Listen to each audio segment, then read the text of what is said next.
Okay, so let's now start our chapter 3. So we will be talking about the human rights and the victim welfare.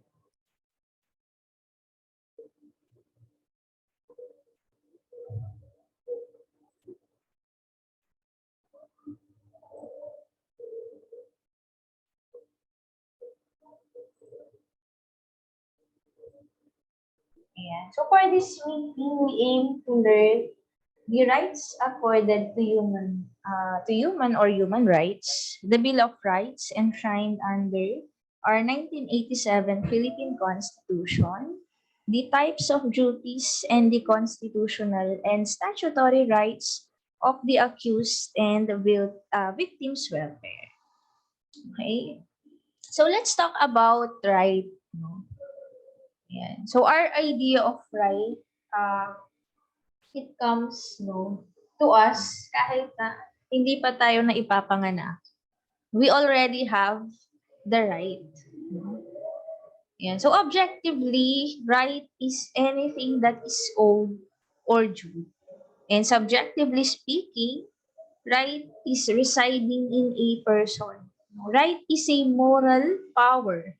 It is bound to be respected by others of doing, possessing, or acquiring something. Something to which a person has a just and lawful claim. And your right is already enshrined to you, no? Kahit hindi pa tayo na ipapanganak. And our rights are supposed to be respected and never abused by anyone. And what protects our rights? It is our laws, especially yung ating Bill of Rights in your 1987 Constitution. Yan. So your rights are protected by the law. No? Ano yung importance ng law sa atin? It protects our rights. And it helps us achieve or enjoy these rights that is only due to us. Yan. So yung rights natin, yan. Kaya nga karapatan, di ba? Pagka sinasabi na may kay ka ba, ibig sabihin, do you have right for a particular thing? Yan. And there are rights na that are already implied to us. No? Yan. And I hope that you already know your rights. Yan. Ang important weapon dyan is your knowledge of rights. Because if you do not know your rights, what will happen? There is a tendency that others might abuse your rights. And kung hindi nyo alam yung rights ninyo, there is a possibility that you will be abused. So it is important na alam natin kung ano yung rights natin. How can we know our rights? You can read your laws, your Bill of Rights. And there are also some provisions or declarations, mga international declarations, yan, or those which come from the UNICEF, diba? Yan, ano ba yung mga karapatan natin? What are the human rights? The rights of a child, example dyan, yung karapatan niyang magkaroon ng pangalan, nationality, mga basic rights lang yan. And if we will see, very common naman yan. Lahat naman tayo may pangalan, lahat tayo may nationality. Yan. But if you will visit others, yan, if you will visit for example, yung mga remote areas, yan, yung mga indigenous communities. Yan, there are others na hindi nila alam kung ano yung birthday nila. Yan, mga simple lang na bagay na common sa atin, but pagka tinanong mo sila, they do not even know the date of their birth. Yan. And they know their names, but may iba-iba kasi silang culture. Yan. But there are some basics na sa atin, normal lang, alam natin yung mga yan. Pero magtataka ka na lang din sa kanila na yung mga basic na yan, basic rights natin, They do not know that. Ayan. So next, let's talk about the human rights. Now, though I have also mentioned some of this ayan, sa ating previous slides. Ayan. Your human rights, these are the rights pertaining to the rights of man. No? Yung rights, generally speaking, it does not only apply to us. Even animals, they have rights. And they also have the right to live. Hindi lang tayo ang may right sa mundong ito. Yan.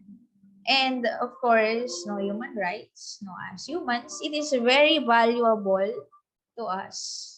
Rights inherent to man by virtue of being a human being. Dahil isa kang tao, you have these human rights. Human rights are the supreme, inherent, and inalienable rights to life, dignity, and self-development. Yung mga rights na yan, they are already inherent to us. Hindi na po pwedeng alisin yung mga rights na yan. Except na lang, no, kung may mga laws na basis for that. And for example, you violated the law. No? Ano yung right na matatanggal sa'yo? The right to liberty. Kung ang punishment or ang penalty mo is makukulong ka for the violation of the law. And but there are also other penalties, diba? That does not involve being locked up in jail. So next, let's talk about the basic human rights. No? Ano ba yung basic human rights na dapat ninyong malaman at dapat nyo rin na maituro, no, with your loved ones or with your children if you already have. Yan. So what are the basic human rights, no, that we can teach, yan, to our children, yan, and other people that are important in our lives.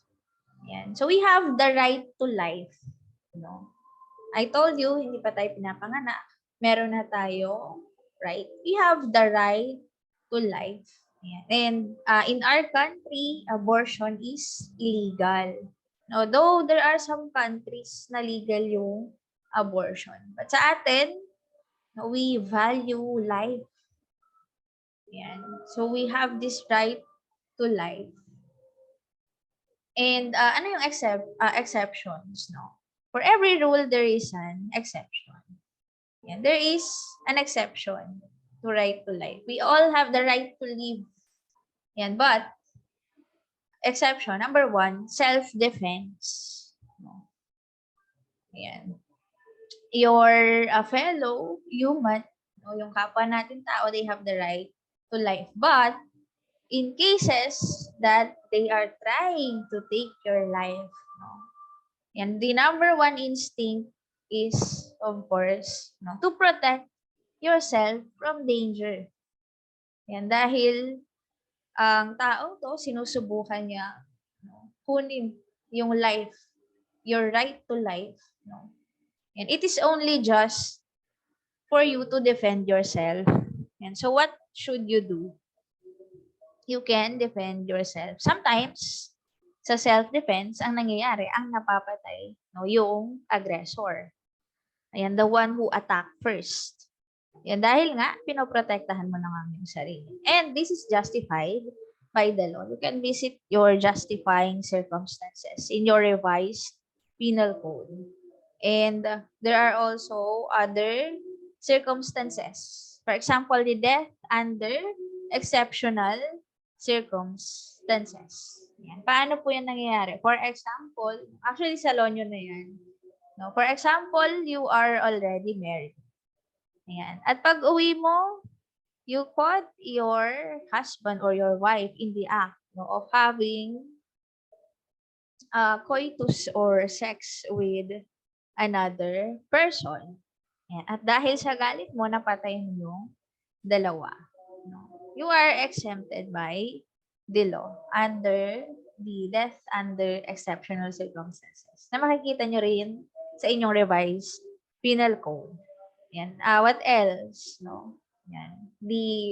If you have a daughter under 18 years of age, yan, and you caught her having sex, for example, doon mismo sa bahay ninyo with another person. Yan. Of course, no, yung parents would react to that. Yan. Sometimes magkakaroon ng violent reactions. Yan. And what else? Death penalty. Though yung death penalty sa atin, no, it is prohibited. Yan. So, not yet allowed pa si death penalty. Yan. But, kung i-allow yung death penalty, your right to life would be lifted. Okay, so yan yung mga exceptions natin. Okay, so next, let's talk about the right to liberty. Ano po yung right to liberty? Ito yung inyong kalayaan. May karapatan tayong maging malaya. Ano yung exceptions dyan? No? First, for reasons of public health and public safety. Yan. For example, yung nangyari nung pandemic. Ayan. So, anong ginagawa doon sa mga affected? No? They are being quarantined. Of course, they are not free to roam around, to go out. Yan. Or, for example, there is an insane person outside. Ayan. And this person, no, attacks other people or causes harm to other people. And that insane person may be arrested. Okay? Yan. And another, penalty for commission of a crime. So if you violated the law, you committed a crime, your right to liberty will be lifted. Yan. And circumstances of warrantless arrests. Do you still remember these circumstances? No? You're in flagrante delicto, the hot pursuit, and the escape of a prisoner. Sa inyong article or sa Rule 113, Section 5. Ayan. So, kailan po pwedeng mag-conduct ng warrantless arrest? So, for these instances, no, the right to liberty may be lifted. And in flagrante delicto, you were caught in the act, no? And you are attempting to commit, you are already committing or has just committed an offense. So, you may be arrested, no? Yan. At that moment without a warrant. And sa hot pursuit, ang important dyan, no, there is a personal knowledge. No, yun ang important. Though, i-discuss ko pa yan sa inyong law subjects. Okay? And escape of prisoner, very easy. Yan. The person is already convicted or a detainee, hindi pa convicted. No? And being transferred from one penal facility to another at tumakas siya. Yan po pwede nyo i-arrest yan without a warrant.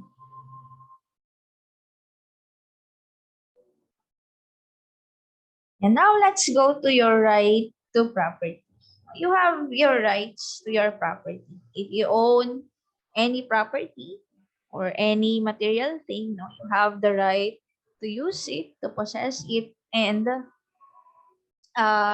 you can also have the right to decide if you would like to share it with others or not. And you are the one who is managing your rights. Okay, your right to property. Okay? Now, hindi po pwedeng basta kunin sa'yo yung iyong property without your knowledge, without your consent. Okay? Now, ano yung exceptions dyan? No? First, circumstances of warrantless search. Yan. So, if a warrantless search is being conducted, no, you cannot say, or you cannot tell them na hindi kayo po pwedeng pumasok sa property po. Or you cannot tell the authority na hindi ninyo po pwedeng pakialaman yung mga gamit ko. Okay? As long as it is a lawful search, no? Yan, you need to, of course, no, let the law enforcers do their job. Yan. Or by virtue of court order. Yan. Or kung may warrant, or sa customs din. Yan. If this property is being forfeited, yan, you cannot claim your right to property. Okay, so next. Now, let's talk about your Bill of Rights. Saan makikita ang Bill of Rights? In your 1987 Philippine Constitution. The Philippine Constitution or the Constitution is the highest law of the land. Ibig sabihin, this should be respected at if there are other laws being passed which are not in line, which are inconsistent with the Philippine Constitution, then it would be declared unconstitutional. Pag unconstitutional ang law, what will happen? It should be scrapped or ibabasura na yung law na yan. Yan. Next, let's go back to your Bill of Rights. Yan. Ano ba ang nilalaman ng Bill of Rights natin? It contains a list of individual liberties, freedom, and rights which are guaranteed and protected under the Article 3 of our 1987 Philippine Constitution. Yan. It contains the protection of individuals against the abuses of the state. Yan. Dahil our government, the state, is very powerful. And of course, if they will abuse their authority, what will happen? Individuals or yung mga tao, the people of the country would be the one to suffer from that. So yan ang aim ng ating Bill of Rights, to protect us from any abuses that the state may commit. Yan. And it also contains the protection of the rights of an accused. So, dito nyo makikita yung rights din of the accused. Aside doon sa ating Republic Act 7438. Yan. And did you know that the accused has more rights? Yan. In the eyes of the law. Yan. So, for example, the accused is being tried, mas marami ang rights ni accused compared to the other party. Yan. It is lenient with the accused. Yan. Next, let's talk about the duty. What do we mean by duty? Objectively speaking, it is anything we are obliged to do or omit. Duty is a responsibility. Yan. So, objectively speaking, ano yung specific duty ninyo? Ano yung specific na obligation ninyo? Yan. And subjectively speaking, your duty is a moral obligation incumbent to a person or upon a person of doing, omitting, or avoiding something. Moral obligation. Yan. So, we say that we have rights. Yan. May karapatan tayo. But, ano yung kakambal ng karapatan? The duty or the responsibility. It is not absolute. Hindi absolute ang ating rights because we have the duty with it. Yan. So, hindi sinabi na tayo ay may rights, yun lang. No. Kasama dyan yung duty. No. Yan. Kasama dyan yung moral obligation natin. Kaya nga may mga exceptions dyan. Pag hindi natin nagawa yung ating duties and responsibilities together with our rights, these rights may be lifted.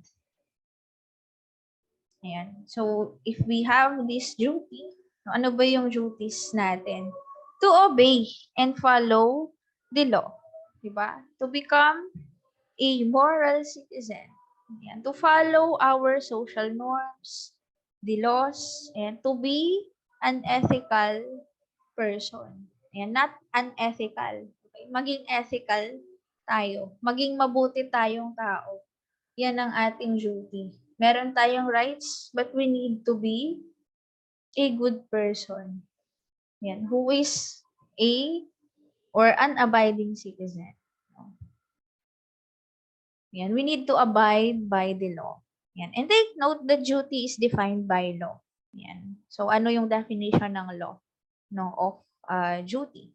And this is any or any willful neglect of a duty makes the person accountable for such an act.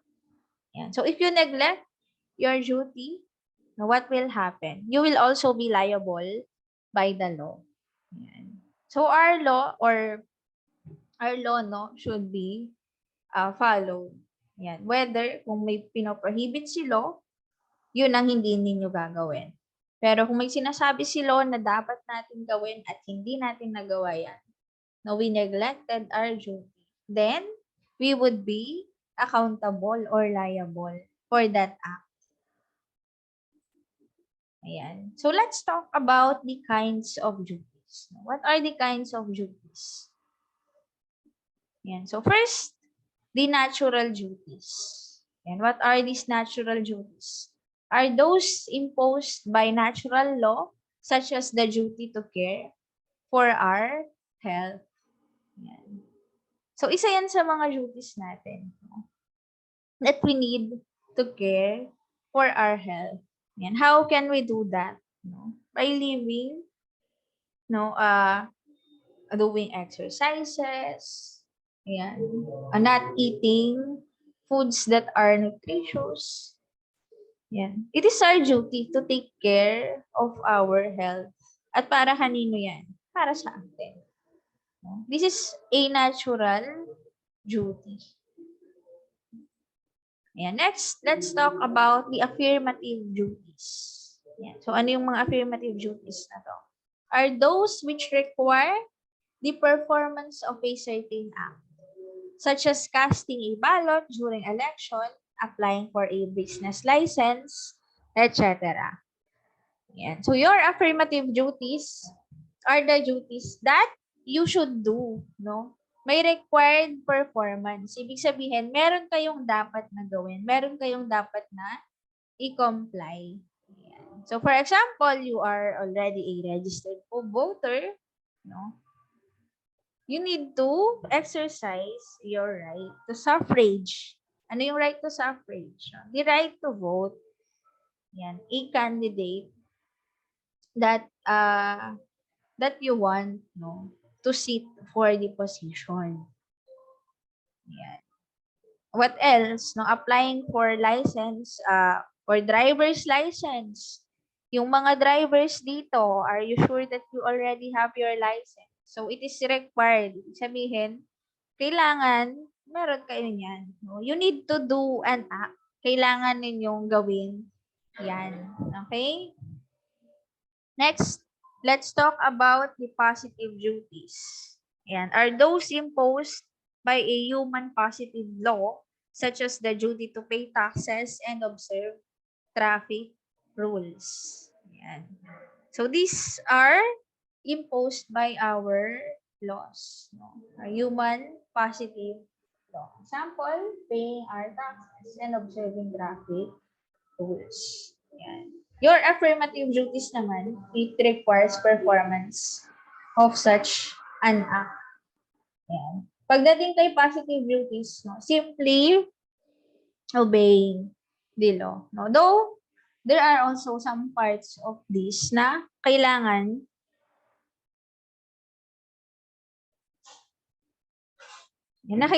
din na meron tayong gawin. Yan. But what is your keyword here? No? Sino yung nag-impose ng positive duties?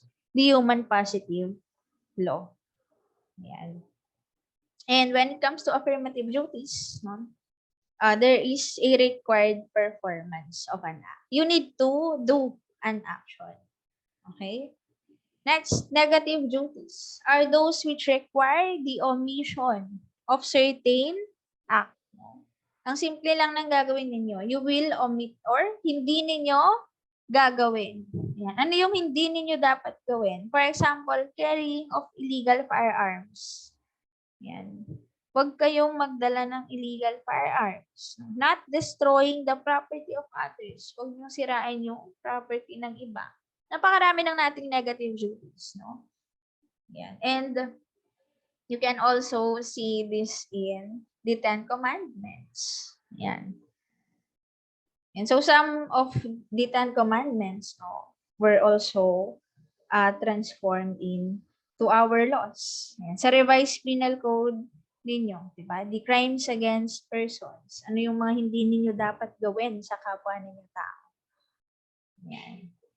So, wag kang papatay. Diba? Yan. Do not violate the provisions of the law. Ganun na kasimple kay negative duties. Wag mo lang gawin. Okay? Yung pinagbabawal ng batas. Yan. Do not take drugs. Do not use drugs. Another for the negative duties. Ayan. So let's go back to our Bill of Rights. No? And we have talked about this earlier. Yan. So it is a list of rights pertaining to persons. Yan. So our rights are recognized, guaranteed, and protected against invasion, reduction, or destruction. Yan. Under yung Bill of Rights natin, it pertains to our rights as persons or humans. Yan. So our Article 3 of the 1987 Philippine Constitution provides for the Bill of Rights. Yan. So let's see ano ba yung contents ni Bill of Rights.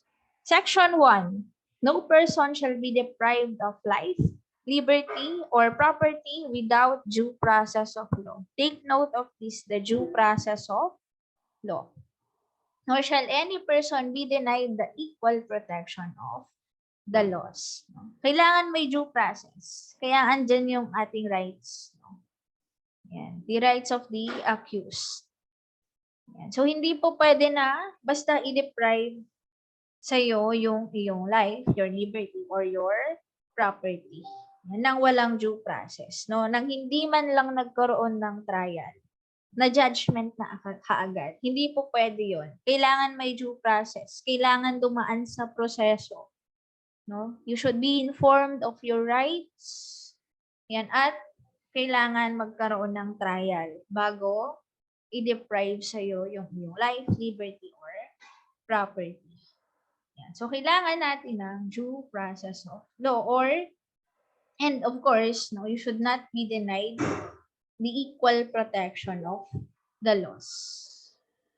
Yan. Section 2, the right of the people to be secure in their persons, houses, papers, and effects against unreasonable searches and seizures of whatever nature and for any purpose shall be inviolable, and no search warrant or warrant of arrest shall issue except upon probable cause. Yan. So, ano yung requirements? No? Yan. Before na nag-conduct ng searches and seizures. Yan. Kailangan natin ng warrant. Yan. But, yung warrant na yan, ano yung requirement ng warrant? Before ma-issue yan. Kailangan may probable cause to be determined personally by the judge after examination, under oath or affirmation. So, yan ang requirement no, ng ating warrant or search warrant. Yan, or warrant of arrest. And for search warrant, kailangan particular ang pag-describe ng place to be searched. No? Dapat eksakto. Saang lugar yan? Anong street yan? Anong number ng bahay? Saang parte ng bahay yan? Yan, saan mismo kukunin yung mga bagay na yan na nakalagay doon sa search warrant. So, dapat particular, dapat specific. Yan ang requirements. No? Yan ang ating search warrant based from our Bill of Rights. Yan. And you can also check your rules of court. Yan. Section 3. The privacy of communication and correspondence shall be inviolable except upon lawful order of the court, or when public safety or order requires, otherwise as prescribed by law. And you have the privacy of communication. And we also have this what we call data privacy. Yan. And your anti-wiretapping. So we need, no? Yan. Or we can enjoy the privacy of our communication. Except na lang kung may consent ng both parties. Yan. Or if the law says so. Yan. Or if it is presented as an evidence in court. Yan. As long as nagpo-follow doon sa requirements ng court. Yan. Or ng law natin.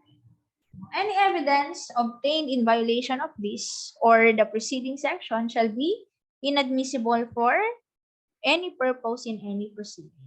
Yan. You still remember your fruit of the poisonous tree doctrine.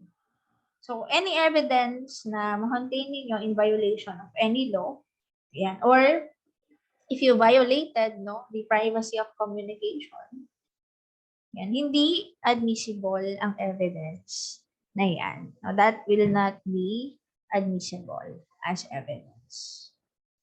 Yan. Section 4, no law shall be passed abridging the freedom of speech, of expression, or of the press, or the right of the people peaceably to assemble and petition the government for redress of grievances. Yan. So, if the law passed, no, abridges the freedom of speech, yan, that would be declared unconstitutional. Yan. And can we assemble and petition the government for redress and grievances? The answer is yes. Ayan, nakalagay na nga sa ating section 4. And but take note of this word, peaceably. Ibig sabihin dapat, no, mapayapa yung ating pag-assemble or sama-sama. Yan. Di ba, rallies are happening. Yan. So, dapat peaceful rally lang. Walang kasamang violence. Hindi po pwedeng magkaroon ng riot dyan. Yan. And dapat din, no, they were permitted. Yan. For example, may permission dapat yung assembly na yan. Okay?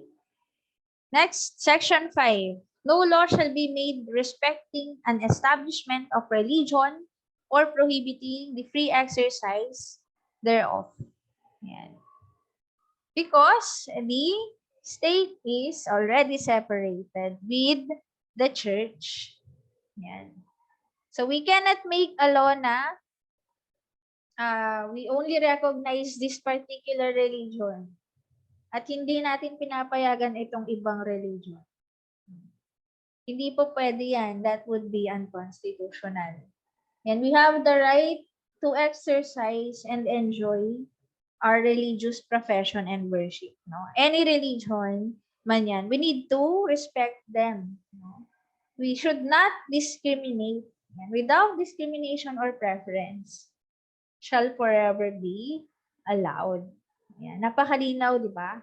Yan. The exercise and enjoyment of religious profession and worship without discrimination or preference shall forever be allowed.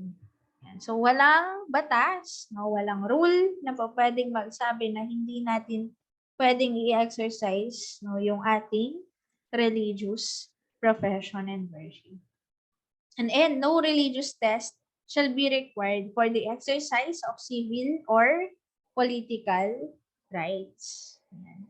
Hindi po pwedeng sabihin na hindi siya pumasa dito sa religious test, hindi niya pwedeng i-enjoy yung kanyang civil or political rights. Those are two different things. No? Hindi po pwedeng requirement ang religion for you to have your civil or political rights. Yeah, next, the liberty of abode and of changing the same within the limits prescribed by the law shall not be impaired except upon lawful of the court. Neither shall the right to travel be impaired except in the interest of national security, public safety, public health, as may be provided by the law. So let's first go with the first statement. No? So our liberty, yan, in our own home, yan, in our own place, no? Yan, your liberty of abode. No? Yan, you are free in your own place. Yan, you can also change your residence, no? Yan, within the limits prescribed by the law. Yan. So, you cannot or you are not required to stay just where you are living. For example, kayo ay taga Santa Ana. Yan. Walang law na po pwedeng magsabi na hindi ka po pwedeng lumipat ng ibang lugar. Yan. It shall not be impaired. No? Except na lang if there is a lawful order of the court. Yan. So, it means that you can also change your address and your residence. Yan. And neither shall the right to travel be impaired except in the interest of national security. So, we have the right to travel.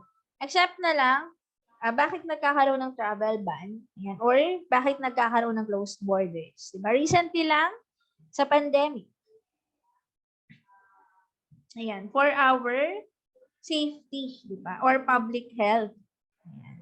And tayo na nga din yung nakikiusap din kung minsan sa government na mag-close ng borders. No, bago pa man, may makapasok. Ayan, na contagious disease at mahawa ang lahat.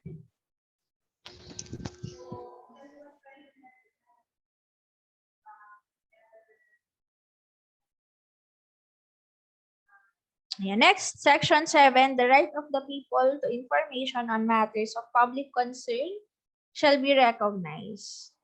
Yan, access to official records and to documents and papers pertaining to official acts, transactions, or decisions, as well as to government research data used as basis for policy development, shall be afforded to the citizen, subject to limitations as may be provided by the law. Ayan. So, saan natin po pwedeng makita yung mga information na yan?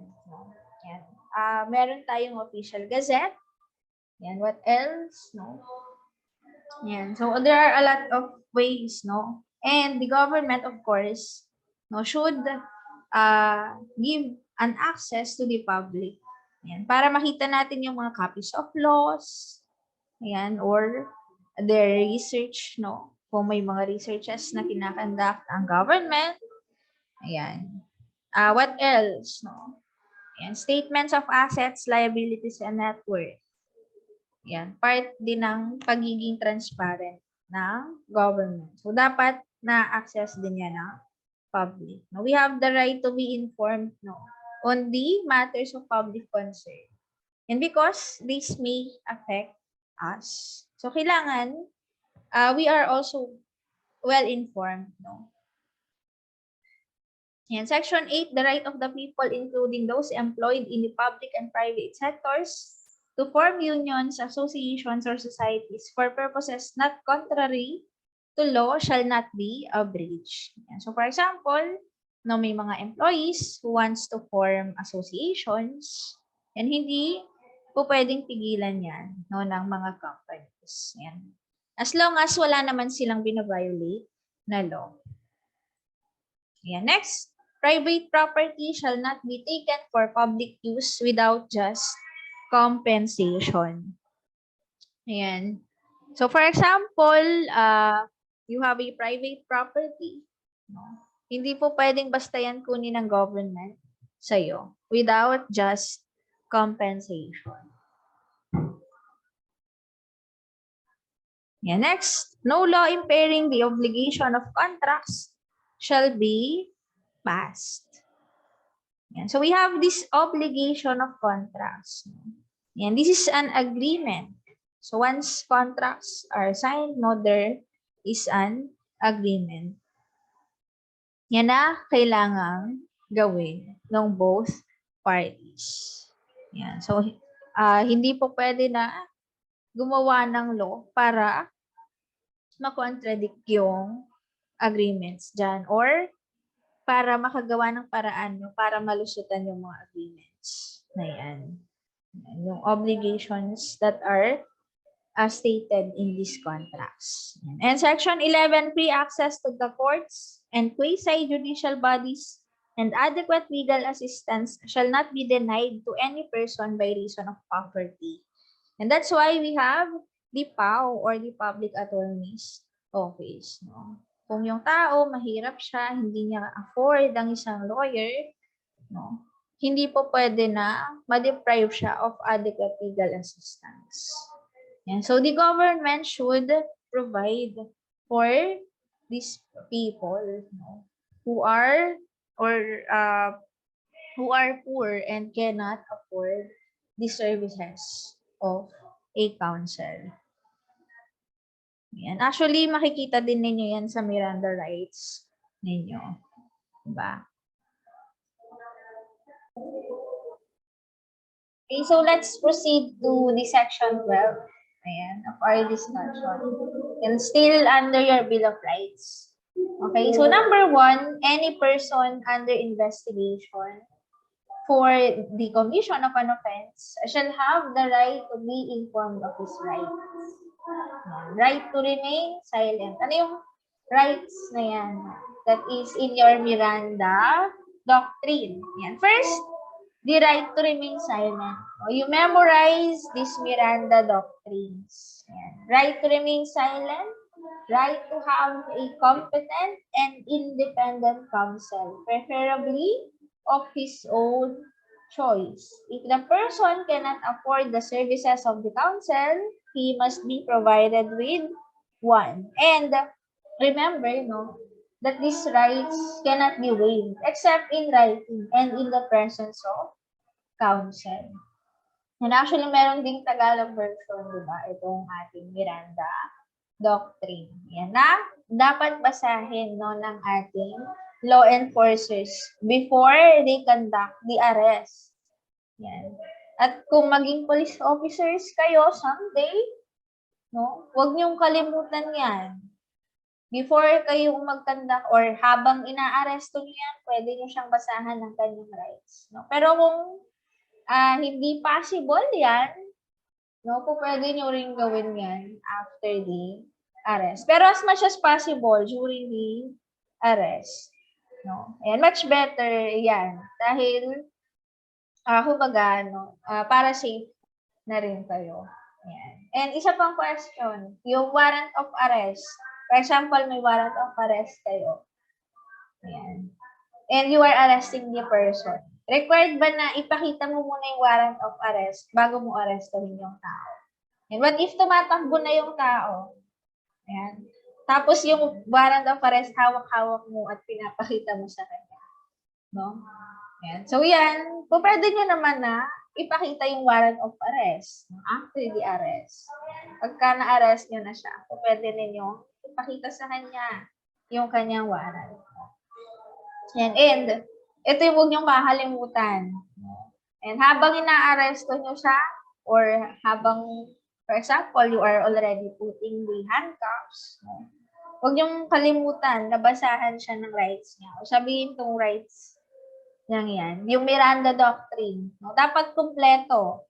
Yan. I-memorize ninyo yung inyong Miranda Doctrine. Hindi po pwedeng, ay, nakalimutan ko yung last part. Or nakalimutan kong sabihin na he has the right to competent and independent counsel, preferably of his own choice. And another thing to consider. No? Ayan. You consider kung nakakaintindi ba yung taong yan ng language na ginagamit ninyo. Ayan. So what if itong taong to hindi pala nakakaintindi ng English? Sinabi mo sa kanya yung Miranda rights niya. Hindi niya pala yung naiintindihan. So, hindi rin pwede yan. Okay? Dapat naiintindihan no taong inaaresto ninyo yung kanyang rights. No? Make sure that they understand these rights. Yan. So, at the end naman, tatanungin nyo naman siya kung naiintindihan niya ba ang mga karapatan niya. Pag sinabi niya na, sir, hindi po ako nakakaintindi ng English.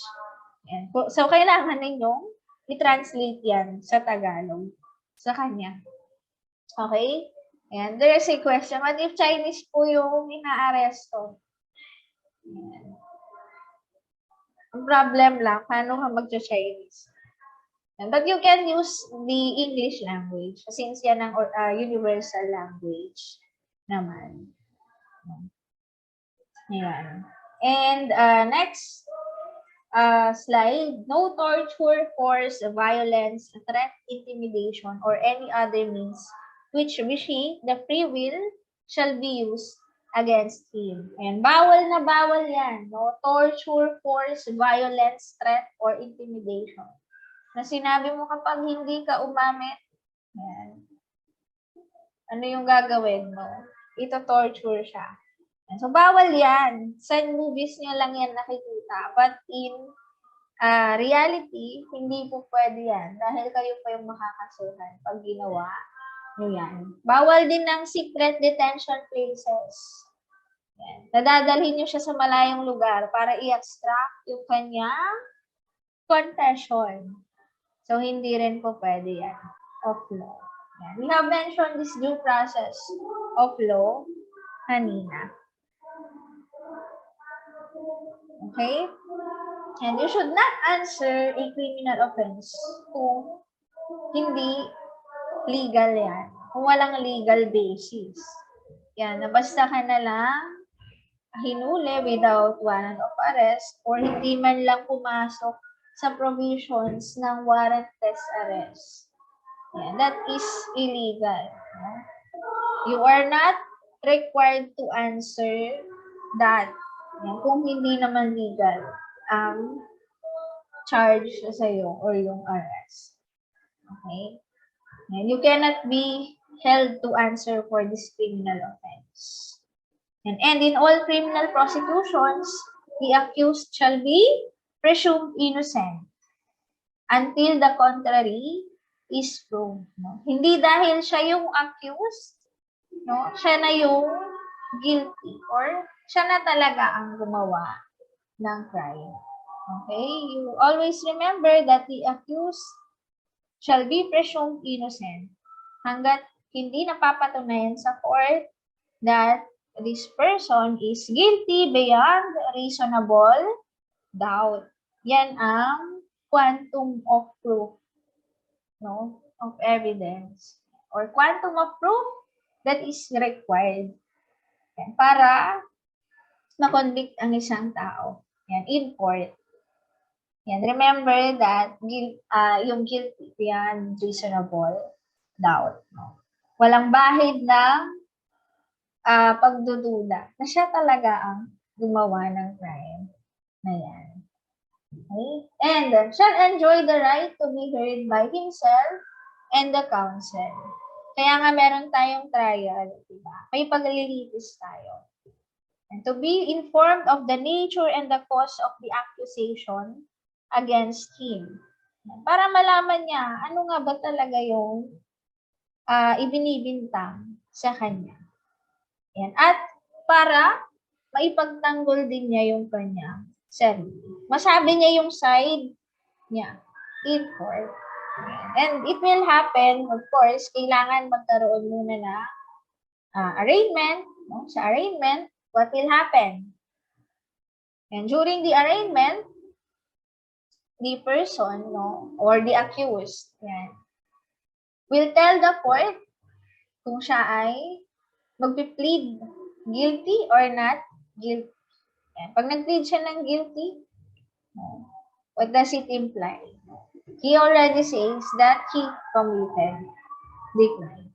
But kung magkakaroon or if the person will say or will plead no, not guilty, of course, kailangan na natin na mag-proceed doon sa next step, pre-trial.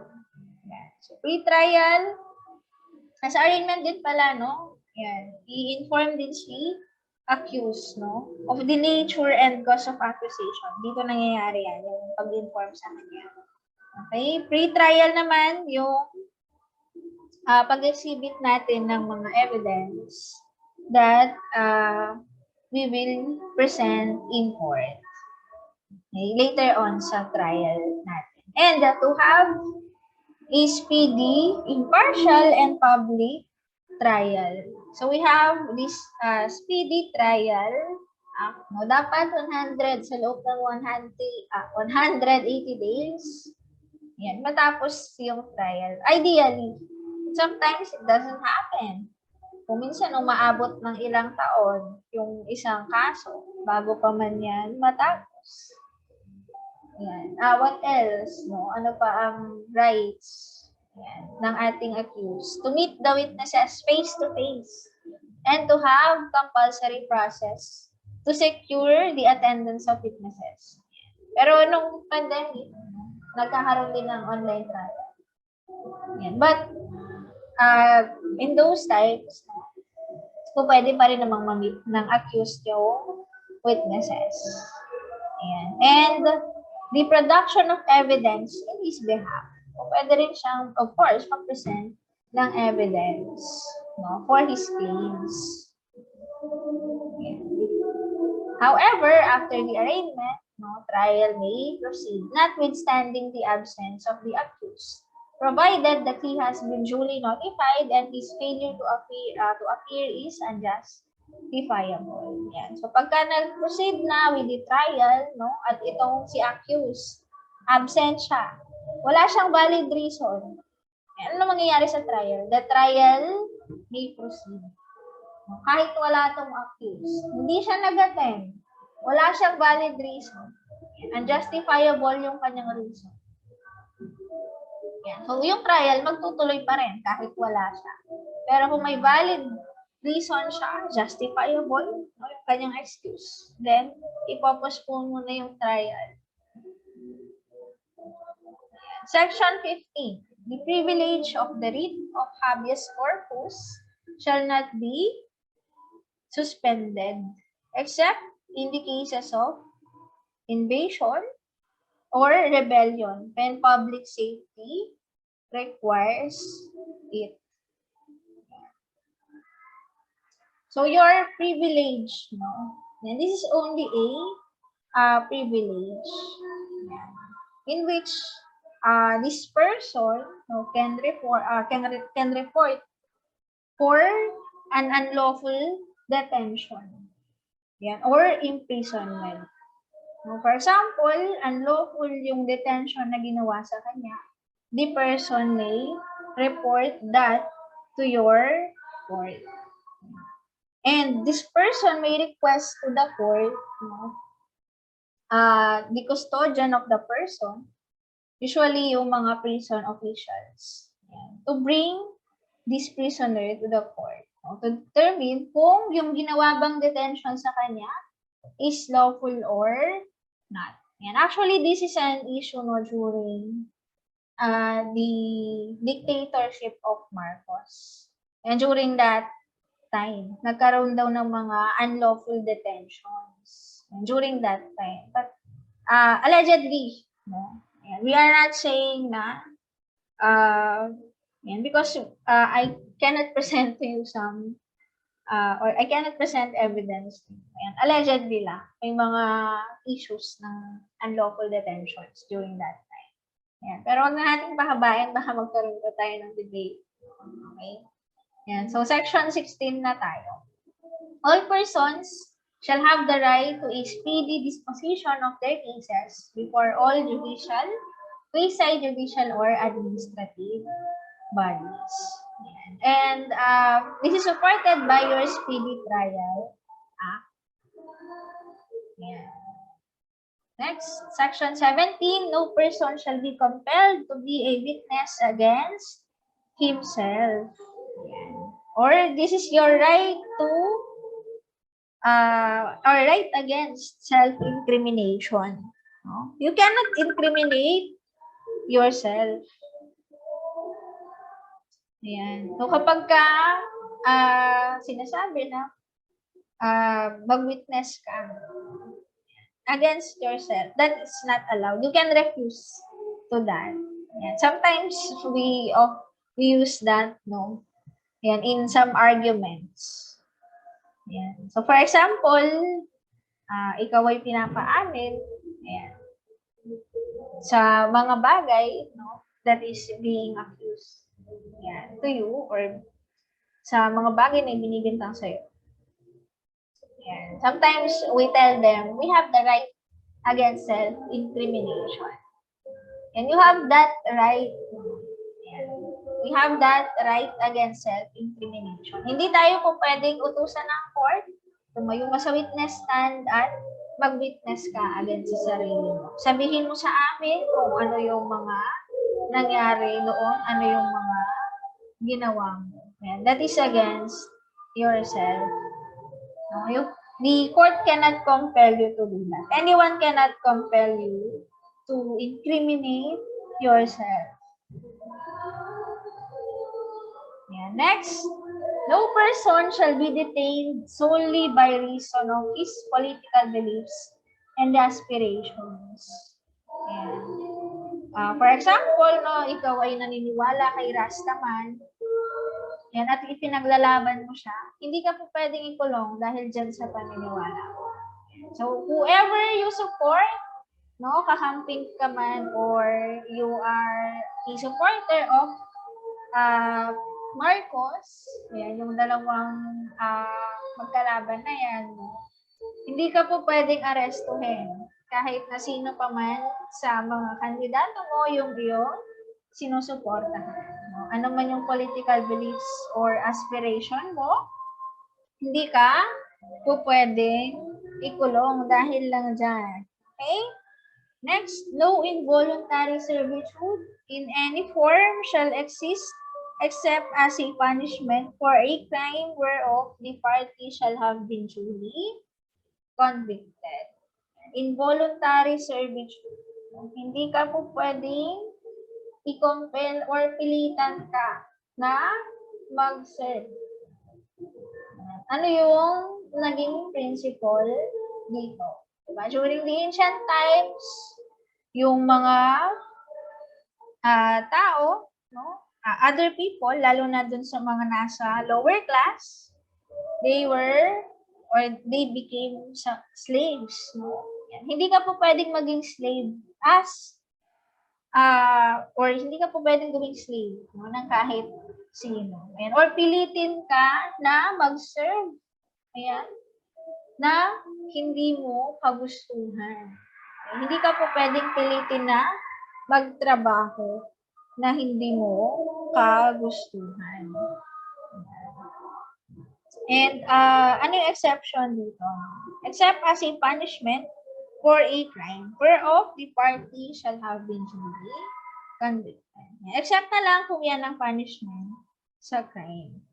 But involuntary servitude shall not happen. Hindi ka po pwedeng pilitin na mag-serve. Next, section 19. Excessive fines shall not be imposed, nor cruel, degrading, or inhuman punishment inflicted. So, hindi po pwede na ang punishment na ibigay natin ay cruel or degrading. Yan, yung public humiliation, bawal na yan. Yan, hindi mo po pwedeng utusan, no, yung isang tao, yan, for example, the accused, na magparada siya sa daan. Yan, at ipahiya yung kanyang sarili na, for example, may binayolate siya. Yan. You cannot degrade the person just because of the violation of the rules of or the law, no? Or kahit mga simple rules and regulations natin. Actually, there was a time na, I'm not sure kung saan, no?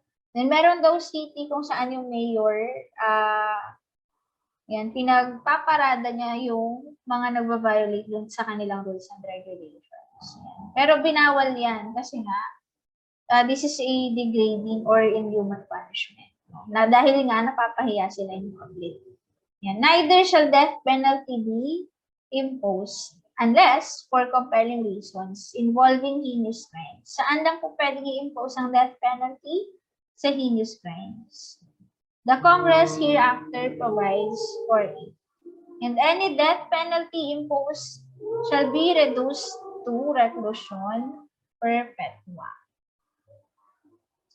So, kung may na-impose na death penalty, no, it shall be imposed or reduced to reclusion perpetua.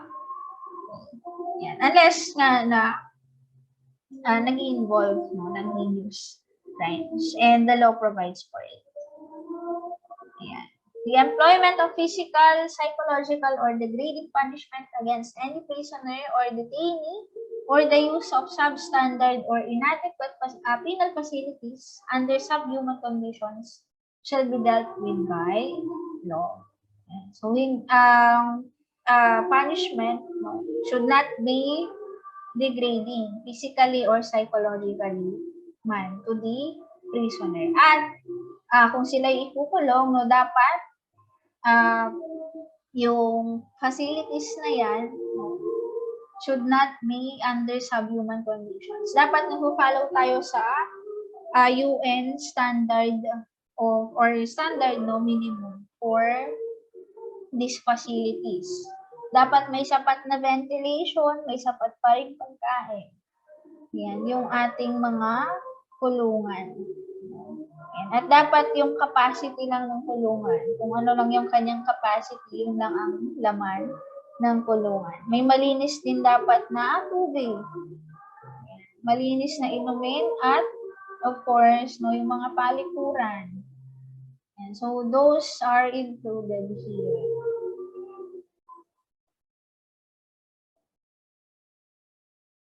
Okay, let's continue section 20. This is one of the exciting parts, no, ng ating Bill of Rights. And lagi niyong naririnig sa labas, wala namang nakukulong sa utang. And that is also recognized. Yan. Though, sinasabi naman yan ng ating Bill of Rights, no person shall be imprisoned for debt or non-payment of a poll tax. Yan.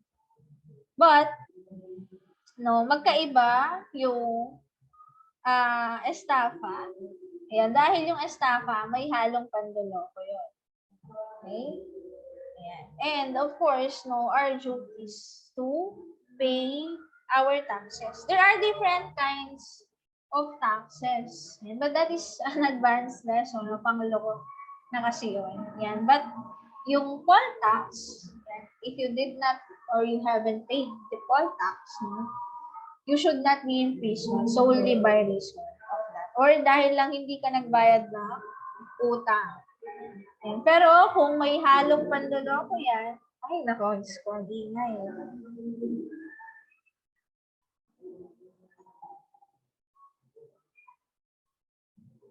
Kung estafa yan, na pumasok siya sa elements of estafa, ayan, may fraud, may panloloko, yan, you are liable for that. Okay? And so make sure na walang halong panloloko yung pangungutang para hindi maging liable sa law. Okay? Next. No person shall be twice put in jeopardy for or of punishment for the same offense. If an act is punished by a law, an ordinance, conviction, or acquittal under either shall constitute a bar to another prosecution at the same time. Ay, nako, grabe ingay.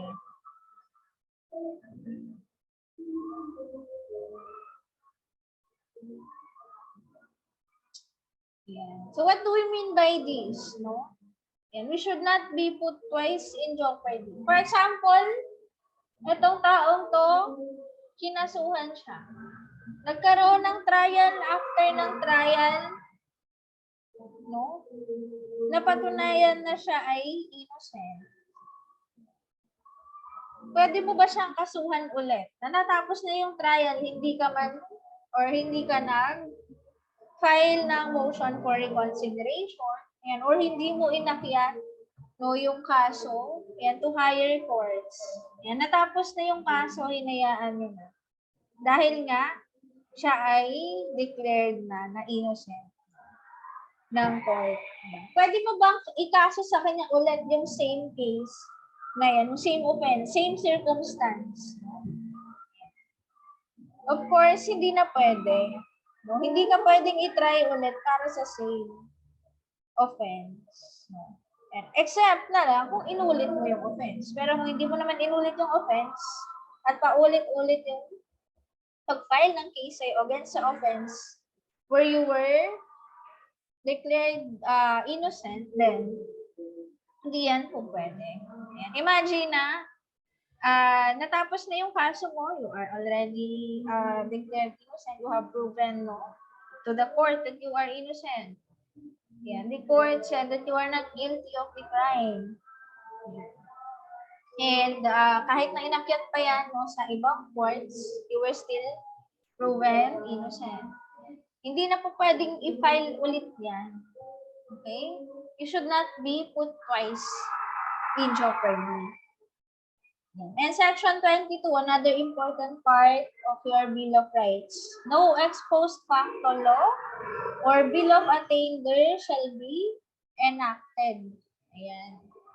So what, do you still remember no, your ex post facto law or Bill of Attainder? Ayan. When you say ex post facto law, no, this is a law that is applied backwards. And hindi po pwedeng i-apply yung batas backwards. So for example, wala pa tayong batas na nagsasabi na, ito sa cybercrime applicable. Or good example, yan. If you know Onel de Guzman, yung I love you virus. Yan. During that time, wala pa namang batas na nagbabawal. Dyan. Or wala pang batas na nagko-cover doon sa kanya action na ginawa. Yeah. Then later on, cyber laws were filed. Yan. Hindi na natin po pwedeng i-apply yan kay Onel de Guzman dahil nangyari na yon. Okay? Yan. What else? Yan. Bill of Attainder naman. Yan. So you cannot punish no someone without a trial nang walang due process. Okay? That is your Bill of Attainder. So, hindi po pwedeng mag-pass ng ex post facto law or Bill of Attainder. So, pagdating sa retroactivity or prospectivity characteristic of your law, ayan, part din yan, no, na hindi mo nga po pwedeng i-apply yung batas backwards. Except na lang, if it is beneficial no to the accused. And that is an exception. Okay? Sa characteristics naman ng law, yan. Yan. So for example, yung CCTA law natin, good conduct and time allowance. Yan. If it is advantageous or beneficial no dun sa mga nakulong na, so pwede nating i-apply yan. That is an exception. Yan. But, kung lalong papalalain yan, no, yung kanilang case, hindi po pwedeng i-apply yan. Yan. So, now let's go to your Republic Act number 7438. Yan. So, do not forget Republic Act 7438. Ano ba to? Batas na to. Yan. An act defining certain rights of a person arrested, detained, or under custodial investigation, as well as the duties of the arresting, detaining, and investigating officers, and providing penalties for violations thereof. Yan. So, this is the rights of a person no, arrested, detained, or under custodial investigation. So let's proceed to the important provisions of this law. Section 2, rights of persons arrested, detained, or under custodial investigation, and the duties of public officers. So first, any person arrested, detained, or under custodial investigation shall at all times be assisted by counsel. So dapat may counsel na nag-a-assist no, to any person na arrested, detained, or under custodial investigation. And any public officer or employee or anyone acting under his order or his place who arrests, detains, or investigates any person for the commission of an offense shall inform the latter in a language known to and understood by him. And I have told you kanina, di ba? Ayan, in informing the accused of his rights, yung kanyang Miranda rights, dapat naiintindihan niya yan. Yan, in a language known to and understood by him. Baka hindi pala nakakaintindi ng English ang tao yan. At sinabi mo yan sa kanya. Hindi niya pala naiintindihan kung ano yung rights mo. Or, kapampangan ka, may kapampangan ka, sinabi may katang tao. Yun pala, hindi pala nakakaintindi ng kapampangan ng tao. No, hindi Ilocano pala siya or what else? No, other ethnicity. Hindi pala siya nakakaintindi ng kapampangan. Hindi niya naiintindihan yung mga pinagsasabi mo. Habang ikaw naman, doon, sinabi ko na po yan, yung Miranda rights, hindi pala niya naiintindihan. So, hindi rin po pwede yan. Yan. And what else? Ito yung mga rights. Diba? Right to remain silent and have competent and independent counsel. So, doon sa inyong Miranda rights, you have the right to remain silent. Anything you say can be used against you. Kaya binibigyan na siya na natin siya ng warning. Yan na po pwede siyang manahimik. Yan. Para maiwasan yung self-incrimination. And to have competent and independent counsel. And preferably of his own choice. So, maaari siyang kumuha ng sarili niyang abogado. Yan. And kung hindi naman niya kayang mag-provide for himself, the government will provide one. And this counsel shall at all times be allowed to confer privately with the person arrested, detained, or under custodial investigation. So, at all times, po pwedeng makipag-usap yung kanyang counsel sa kanya privately. Okay? Pwede silang mag-usap, no? Ating arrested, detained, or who is under custodial investigation. So, kung pwede silang mag-usap privately at all times, you take note of that. Yan. And if such a person cannot afford the services of his own counsel, the one that would provide the person is the government. So, he must be provided by the government. And sino yung ating representative here in our 7438, the investigating officer. And the custodial investigation report shall be reduced to writing. Now, dapat may mga reports dyan. By the investigating officer. Provided that before such report is signed or thumbmarked, if the person arrested or detained does not know how to read and write, it shall be read and adequately explained to him by his counsel or by the assisting counsel, provided by the investigating officer in the language or dialect known to such arrested or detained person. Otherwise, such investigation report shall be null and void and of no effect whatsoever. So, kung gagawa ng custodial investigation report, no, yung ating investigating officer, bago pa man yan pirmahan, no, ng ating person arrested or detained or under custodial investigation, dapat naiintindihan niya ano yung nilalaman ng custodial investigation report. Kung hindi, yung investigation report na yan would be null and void. It will not have any effect. Okay? Next, any extrajudicial confession made by a person arrested or under custodial investigation shall be in writing and signed by such person in the presence of his counsel or in the latter's absence upon a valid waiver and in the presence of any of the parents, elder brothers and sisters, his spouse, the municipal mayor, the municipal judge, district school supervisor, or priest or minister of the gospel chosen by him. Otherwise, such extrajudicial confession shall be inadmissible as evidence in any proceeding. Yan. Ano po ba yung extrajudicial confession? This is a confession made outside the court. Okay? So, if a confession is made outside the court, ano yung mga requirements para maging admissible yan as evidence? It shall be in writing and signed by such person.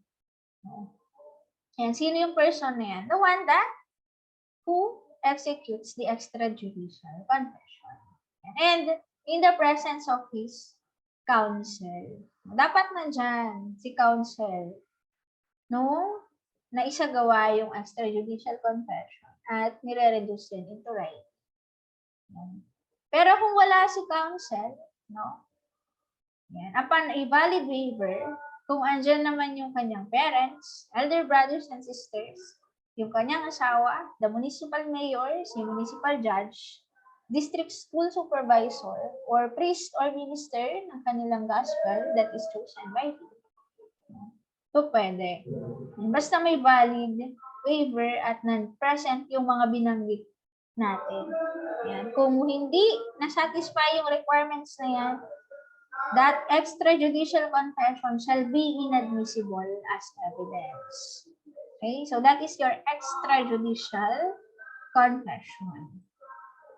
Yeah. So anyway, whereby a person arrested or detained under the provisions of the Article 125 of the Revised Penal Code or under custodial investigation shall be in writing, and such person in the presence of his counsel, otherwise the waiver shall be null and void. So kung may waiver na i-execute during these investigations, kailangan masatisfy yung ating requirements. In writing, signed by such person, at dapat nandun si counsel. Next, any person arrested or detained or under custodial investigation shall be allowed visits or conferences with any member of his immediate family or any medical doctor or priest or religious minister chosen by him or by any member of his immediate family or by his counsel, or by any national non-governmental organization duly accredited by the Commission on Human Rights of any international non-governmental organization accredited by the Office of the President. So kung yung tao ay arrested or detained or under custodial investigation, kung pwede siyang bisitahin, yan ang kanyang immediate family. Sino ba yung immediate family? It includes his or her spouse, fiancé or fiancée, parent or child, brother or sister, grandparent or grandchild, uncle or aunt, nephew or niece, and guardian or ward. So kung wala sa binanggit, hindi yan member ng immediate family. Yan. O pwede rin bumisita ang kanyang medical doctor or yung kanilang priest or religious minister. Yan. Or mga NGOs na accredited ng CHR or Commission on Human Rights. Yan. So as used in this act, your Republic Act 7438, custodial investigation shall include the practice of issuing an invitation to a person who is investigated in connection with an offense he is suspected to have committed without prejudice to the liability of the inviting officer for any violation of law. So when custodial investigation is being conducted, our law enforcement officers will invite the person and to be investigated in connection doon sa crime in which he is suspected to have committed. And then these enforcers would proceed, no, and maybe in the residence of the person, and would issue invitation. Sabihin nila, kayo po ay iniimbitahan namin para sa isang investigation. And this happens. So you can also be part of the investigation for a crime if you are the one who are being investigated. And you can also know through this, ano ba talaga yung nangyayari. Yan. What is the nature of the cause of the crime that is being connected with. Yeah. Next, the Rule 115 of the Revised Rules on Criminal Procedure. Okay. So, it contains the rights of the accused. Ayan. So, ano ba ang sinasabi ng Rule 115? No? Ano ang rights of the accused during the trial? Ayan. So, first, to be presumed innocent until contrary is proved beyond reasonable doubt. Paragraph B, to be informed of the nature and cause of the accusation against him. So, lahat ng to, dapat i-practice during trial. To be present and defend in person. Kaya nga kanina, di ba, sinabi natin na dapat present or kung absent itong taong to at wala siyang justifiable excuse, no, the trial will commence. And what else? In every stage of the proceedings, dapat nandiyan yung kanyang counsel. From arraignment hanggang sa promulgation ng judgment. Yan. Kung pwede bang i-waive ni accused yung presence ni or yung kanyang presence, no, during the trial. Yan. Pursuant to the stipulation set forth his bail. Unless na siya ay kailangan sa court for purposes of identification. The absence of the accused without justifiable cause at the trial which he had noticed shall be considered a waiver of his right to be present thereat. So we have mentioned that a while ago. And the bail, does not guarantee the liberty of the accused. Yeah. Because we just consider this as his deposit, on his promise that he will attend to the proceedings. Yeah. Whenever he is required by the court. Yeah. So when an accused under custody escapes, he shall be deemed to have waived his right to be present on all subsequent trial dates while custody over him is regained. So for example, yung trial, yan, nagpo-proceed pa lang or ongoing yung kanyang trial at tumakas siya. Yan. So that will be deemed as waiver of his right. Kahit wala siya, magko-commence yung trial dahil tumakas siya. And so upon motion, the accused may be allowed to defend himself in person when it sufficiently appears to the court. He can properly protect his right without the assistance of counsel. So yan ang mangyayari kapag tumakas ang accused at ongoing yung trial. Ayan. And to testify as a witness on his own behalf, but subject to cross-examination on matters covered by direct examination. His silence shall not in any manner prejudice him. You can, or the accused, can testify as a witness, but hindi po pwede na yung kanyang testimony ay against sa kanya or mag-cause ng self-incrimination. And to be exempt from being compelled to be a witness against himself. So that's what we talk about. So next, to confront and cross-examine the witnesses against him at the trial. Yan. So cross-examine, sabihin the witnesses of the other party. Yan. So if you are the opposing party, cross-examination, and you will examine or question the witnesses of the other party.